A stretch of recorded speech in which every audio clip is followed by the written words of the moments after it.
sono arrivata al capolinea, cioè al risultato finale. È stato soddisfacente, sono al settimo cielo perché sono entrata con una bocca disastrosa e ne esco con un sorriso mai avuto in vita mia, felice, contenta, bravissimi, gentilissimi e molto professionali. Posso proprio ringraziare Studio De Faveri perché mi sono trovata benissimo. Cioè, io avevo tanta paura, molta paura per due cose. Allora, primo, il dentista in sé fa paura.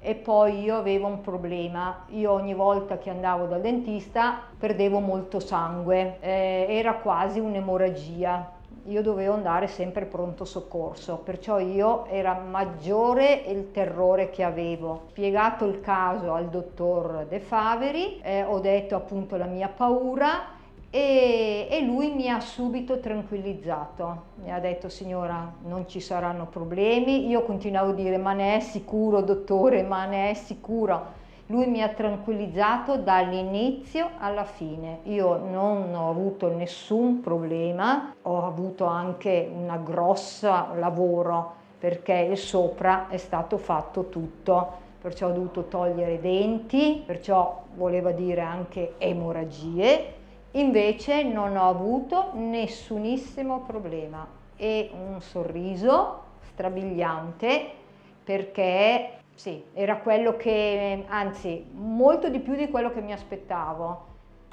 Felicissima, sono i soldi spesi migliori del mondo, posso proprio dirlo. Sono contenta, grazie al dottor De Faveri.